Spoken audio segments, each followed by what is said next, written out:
You explain something that seems perfectly clear to you. They don't get it. They explain something to you. You think they're completely insane. Same facts. Completely opposite conclusions. How is it possible for intelligent, educated, reasonable people to disagree so completely? Psychology has the answer, and it's not what you think.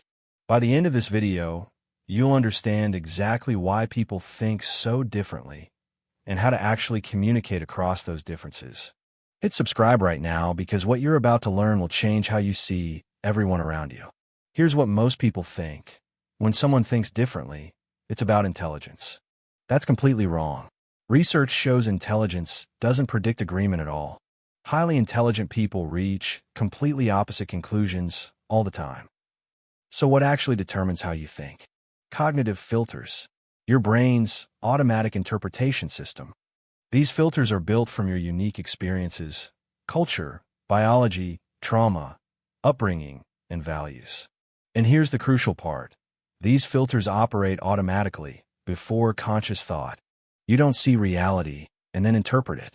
You interpret automatically, then think you saw reality. Example. Two people witness the exact same argument between two coworkers. Person 1 sees an aggressive bully attacking an innocent victim. Person 2 sees the exact opposite, a defensive victim finally standing up to a manipulative aggressor. Exact same event, completely opposite interpretations.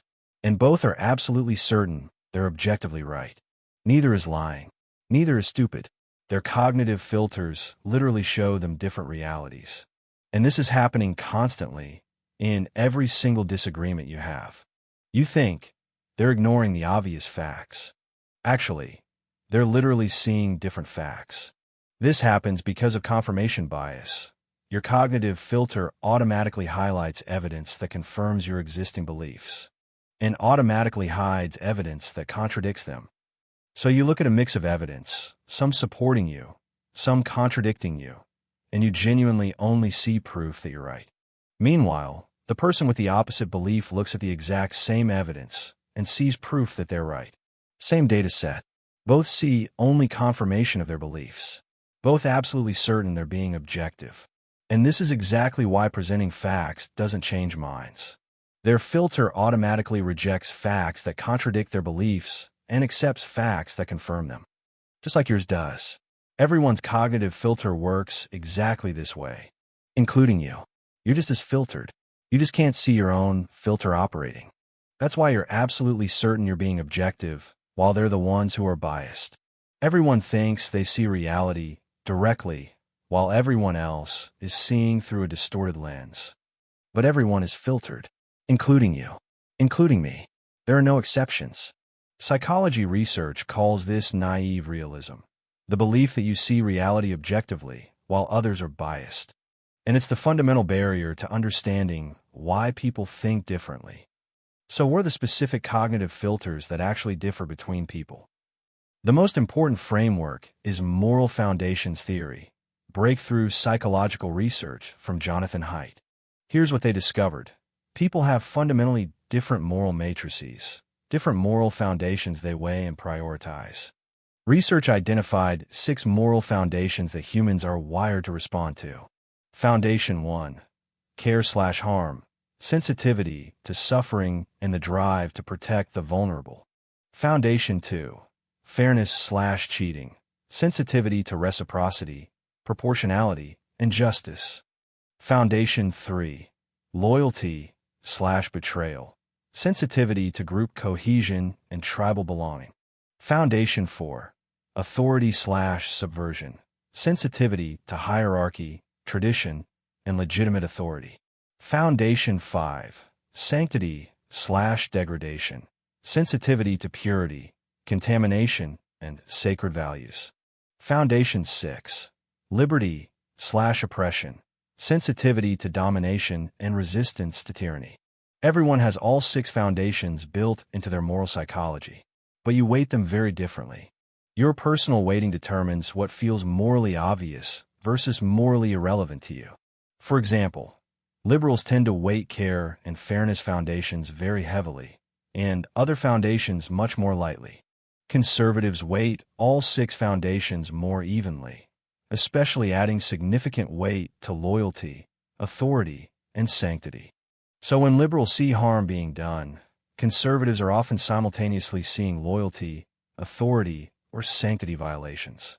They're looking at the exact same behavior through completely different moral matrices. What's morally obvious to you is literally invisible in their moral matrix. And what's morally obvious to them doesn't even register as a moral issue for you. This is exactly why political arguments feel like talking to aliens from another moral universe. You're speaking different moral languages, literally seeing different moral realities. But it's not just politics. Personality differences also create fundamentally different cognitive filters. Openness to experience. High openness means novelty-seeking, abstraction comfortable. Low openness means tradition preferring, concrete thinking. Conscientiousness. High conscientiousness means order-focused, planning-oriented. Low conscientiousness means spontaneity-focused, flexibility-oriented. These personality traits literally change what you notice in your environment and what you prioritize. Then there are cognitive styles, systemizers versus empathizers, Simon Baron-Cohen's research framework. Systemizers automatically see the world as patterns and rules to understand. Empathizers automatically see it as feelings and relationships to navigate. When a systemizer and empathizer discuss the same situation, they're completely talking past each other. Need for closure. High need for closure means craving quick certainty and clear answers. Low need means comfortable with ambiguity and open questions. High need for closure person sees a decisive leader making necessary decisions. Low need for closure sees premature judgment and rushed thinking. Threat sensitivity. Some people's brains are literally wired to detect potential threats much faster than others. Research found that conservatives tend to have larger amygdalas, the brain's threat detection centers, than liberals. Liberals tend to have larger anterior cingulate cortex, involved in conflict monitoring and accepting new information. These brain structure differences literally create different perceptions of the same reality. Pattern recognition varies dramatically. Some people see patterns everywhere. Others need very strong evidence before seeing a pattern. High pattern detection sees conspiracies and connections that might not exist. Low pattern detection misses real patterns that do exist. Same events. Some people see coordinated conspiracy. Others see random coincidence. Not stupidity. Not gullibility versus skepticism. Different neurological thresholds for pattern detection. All of these filters, moral foundations, personality traits, cognitive styles, brain structure, combine to create your completely unique cognitive fingerprint. So why do people develop such fundamentally different cognitive filters? Research shows that 40 to 50% of your political beliefs are actually genetic. Genes influence brain structure, amygdala size, anterior cingulate cortex, which then influences how you perceive reality. These brain structure differences are actually visible in fMRI scans by age 18, before most people even form clear political identities. But environment matters hugely too. Childhood experiences powerfully shape your cognitive filters. Parenting style has a massive effect. Authoritarian versus permissive parenting creates fundamentally different cognitive filters. Children raised in authoritarian homes develop higher authority foundation. They automatically see hierarchy and tradition as morally important. Children raised in permissive homes develop lower authority foundation, but higher liberty foundation. Questioning hierarchy feels natural and right. Early trauma increases threat sensitivity permanently. Your brain literally rewires to detect dangers faster. Safe childhood creates trust filters, assuming the world is benign. Dangerous childhood creates suspicion filters, assuming the world is threatening. Attachment styles formed in infancy create relationship filters that persist throughout your entire life. Cultural programming has enormous effects. Individualist versus collectivist cultures create completely different cognitive filters. Americans automatically see autonomous individuals. East Asians automatically see interconnected relationships and social contexts. Socioeconomic environment powerfully shapes what you prioritize and what you fear. Education expands cognitive filters, exposing you to multiple perspectives. Indoctrination narrows them, teaching one perspective as absolute truth. Media consumption creates echo chambers. You consume media that confirms your existing filters, which reinforces those filters even more. And algorithms feed you more and more of what you already believe, creating perfect filter bubbles. Social proof. When you're surrounded by people who think like you, your beliefs feel obviously and objectively true. Peer group influence is far more powerful than you think, often overriding family, education, even personal values. Identity protection. Changing your core beliefs literally feels like losing your sense of self. Your brain will literally distort reality, ignore evidence, and create false memories to protect your identity. Motivated reasoning. You're not reasoning toward truth, you're reasoning toward the conclusion you're motivated to reach. Emotional reasoning. If something feels true emotionally, your brain codes it as objectively true. On identity-important topics, analytical reasoning only kicks in after emotional reasoning to justify the emotional conclusion. Confirmation bias creates a reinforcement loop. Every time you confirm your beliefs, your cognitive filters get stronger. Over time, your filters become so strong and automatic that they feel like direct perception of reality itself. This is why filters are so incredibly hard to change. Years of neural pathway strengthening have literally wired them into your brain. Changing deeply held beliefs literally requires changing brain structure. That's why it's so psychologically difficult and rare. Early childhood filters are easiest to form. The brain is plastic. Adult filters are extremely resistant to change. The brain has hardened. Your cognitive filters right now are the accumulated result of your genes, childhood, culture, trauma, media consumption, and peer influences. Which means they're not really your beliefs in the sense of choices you made. They're outputs of filters you didn't choose. Free will question aside. This is exactly why people think so fundamentally differently despite similar intelligence and access to information. So knowing all this, how do you actually communicate effectively across these fundamentally different cognitive filters? Step 1. Genuinely recognize that their reality is completely real to them. Not, I need to show them reality. More like, they're genuinely seeing a different reality through their filters. Step 2. Curiosity over correction. Ask genuine questions instead of lecturing. Genuine curiosity sounds like, walk me through how you see this. I want to understand your perspective. Step 3. Understand their cognitive filter completely before you challenge a single belief. Map their moral foundations. Which specific foundations are they prioritizing in this conversation? If they're speaking loyalty and authority language, don't respond with care and fairness arguments. You're speaking different moral languages. Speak to their moral foundations, not yours. Use the moral language they actually understand. Conservative audience?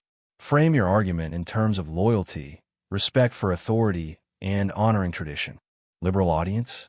Frame your argument in terms of reducing harm, ensuring fairness, and protecting liberty from oppression. Same underlying argument, just different moral framing. Both versions valid, both persuasive to their respective audiences.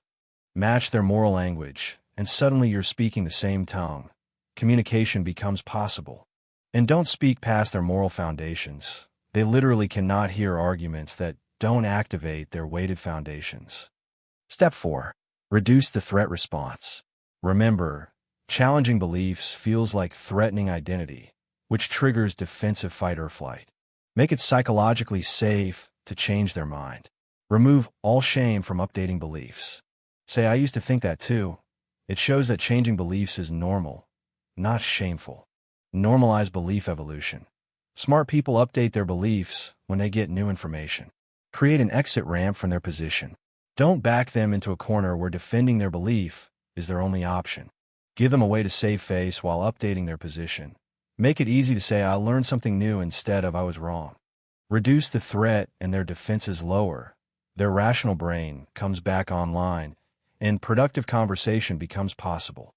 High threat means no communication is possible, just defensive fight or flight. All your brilliant arguments are completely wasted. Step 5. Find shared values first. Build on areas of agreement before touching areas of disagreement. Identify at least one moral foundation you genuinely share, even if you weight it differently.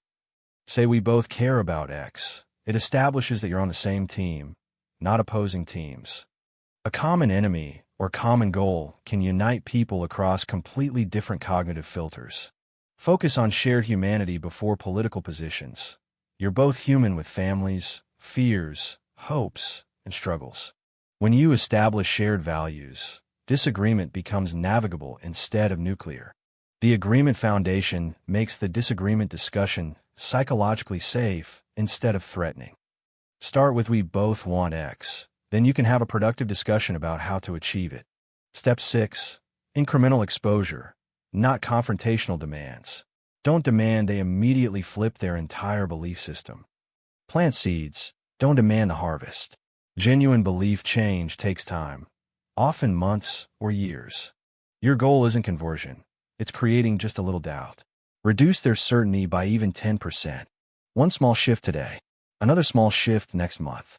Belief evolution requires patience. Progress, not perfection. Any small movement toward your position is a huge success. Incremental exposure to alternative perspectives gradually reduces filter strength without triggering defensive resistance. Don't expect them to abandon their position immediately. That's neurologically unrealistic given filter entrenchment. Celebrate even tiny shifts in their certainty. Neurologically, they're actually massive achievements. Play the long game, not seeking instant conversion. Genuine belief change taking months or years is completely normal. Step 7.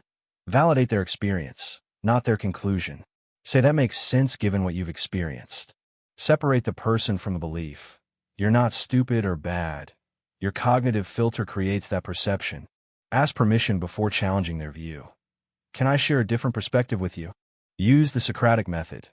Ask questions that help them discover contradictions in their own reasoning. Street epistemology techniques. How confident are you in that belief? What evidence would change your mind? Motivational interviewing technique. Reflect back what they're saying to help them process their own words. Active listening. Focus on deeply understanding before responding. Repeat their view back accurately before offering your own. All these techniques work because they reduce threat and create psychological safety for reconsidering beliefs. Safety enables genuine reconsideration. Threat triggers defense and doubling down.